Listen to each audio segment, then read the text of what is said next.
Hey everybody, this is a quick video in case you have a McIntosh MA9000 integrated amplifier and you need to do a hard reset to the factory default settings on it.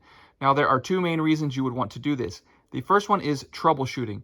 If you're having any issues with this amplifier not working properly, if it seems to be bugging or not responding or lagging or giving you any sound or connectivity issues, a hard reset can fix a lot of these issues. Now you're going to need to set up all your presets and configurations again because everything will be wiped off of it, which is the second reason you might want to do this. If you just want to wipe everything off and get it back to the way it was when it came out of the box, we can go ahead and do that, and it's quite simple to do.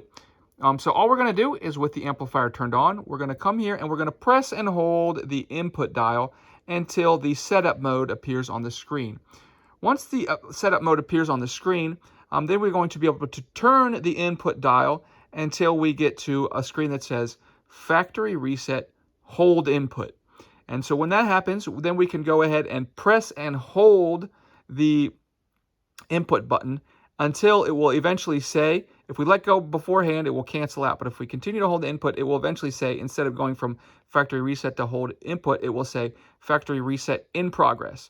At which point we can let go of the input button and allow it to complete its reset. And at which point, when it's done, it will say factory reset completed, at which point you can turn it back on or set it back up as a new device.